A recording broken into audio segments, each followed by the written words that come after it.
दोस्तों, क्या आपने कभी सोचा कि डायनासोर से पहले ये दुनिया कैसी थी? दुनिया पर कौन से जीवों का राज था? तो चलिए आपको लेके चलते हैं डायनासोर से भी पहले की दुनिया में।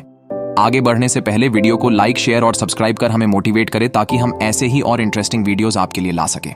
तो चलिए शुरू करते हैं। 300 मिलियन साल पहले, डायनासोर से भी पहले का समय, पूरी दुनिया में विशालकाय कीड़ों का राज था। ऐसी दुनिया जहां ड्रैगन फ्लाई का साइज एक कौए के बराबर था और मिलीपीड्स एक कार के बराबर के होते थे।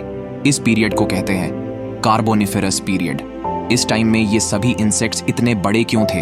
क्या ऑक्सीजन का इसमें कोई रोल था? ये सभी जायंट इंसेक्ट विलुप्त क्यों हो गए? चलिए पता लगाते हैं। कार्बोनिफेरस पीरियड पृथ्वी के इतिहास में ट्रांसफॉर्मेशनल पीरियड था।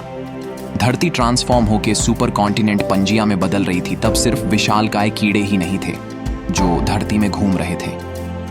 यहाँ विशालकाय समुद्री जीवों की भी भरमार थी, जैसे शार्क्स की शुरुआती प्रजाति और जायंट एम्फीबियन जिनकी लंबाई 6 फीट तक होती थी।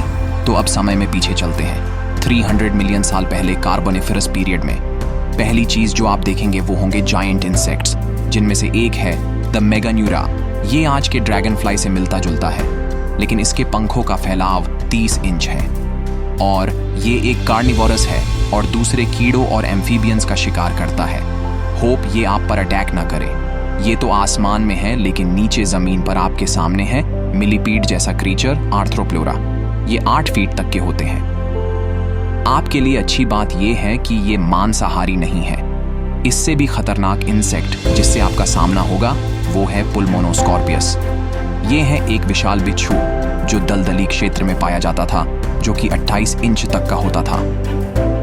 शोर इंच के कॉकरोच भी है और 1.5 फीट विंग स्पैन वाली मेफ्लाइज भी हैं।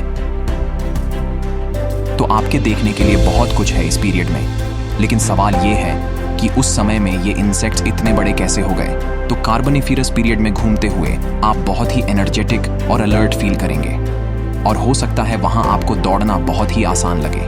ऐसा क्यों? ऐसा है उस पीरियड के ऑक्सीजन लेवल के कारण। रिसर्चर्स के हिसाब से कार्बोनिफेरस पीरियड में वातावरण में ऑक्सीजन लेवल 35% ज्यादा था। कंपेयर करें तो आज हम 21% ऑक्सीजन लेवल में सांस लेते हैं।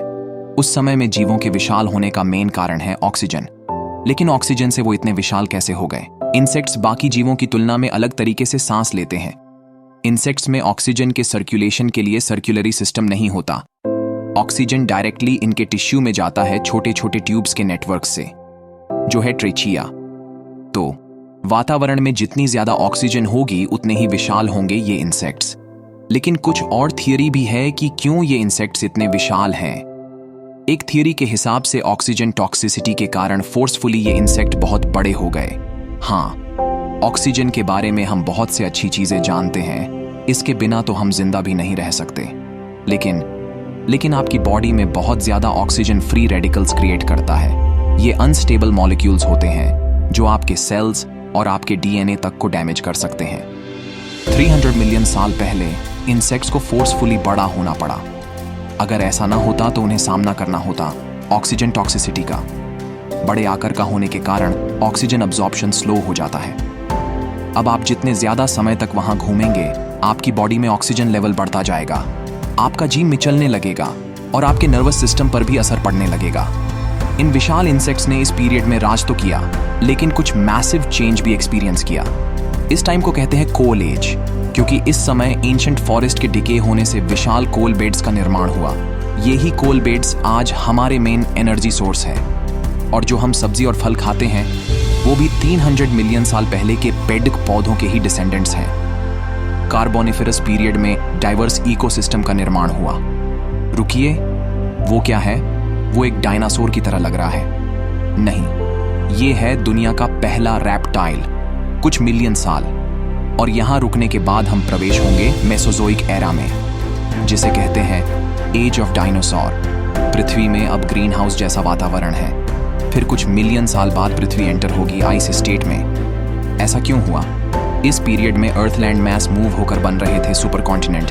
इतने बड़े बड़े लैंड मैस के मूव होने से समुद्र की धाराओं, हवाओं के पैटर्न और ग्लोबल क्लाइमेट में बदलाव होता है। इसी कारण रेन फॉरेस्ट कोलैप्स हो गए और रेन फॉरेस्ट के कोलैप्स होने के कारण ऑक्सीजन लेवल कम होने लगा। तो आप सोच सकते हैं कितने बड़े पैमाने पर ये जायंट इंसेक्ट्स का मरना शुरू हो गया होगा। और वो सब विलुप्त हो गए और अब लो लेवल ऑक्सीजन सूटेबल था छोटे इंसेक्ट्स के लिए। अब पूरी तरह से पंजिया सुपर कॉन्टिनेंट बनने के बाद हम एंटर होंगे पर्मियन पीरियड में। तो ये थी डायनासोर के पहले की दुनिया। तो ये वीडियो आपको कैसी लगी कमेंट करके ज़रूर बताएं, वीडियो को लिखें और शेयर करें। ऐसे ही इंटरेस्टिंग वीडियोस के लिए चैनल को सब्सक्राइब करें। तो मिलते हैं ऐसी ही इंटरेस्टिंग अगली वीडियो में।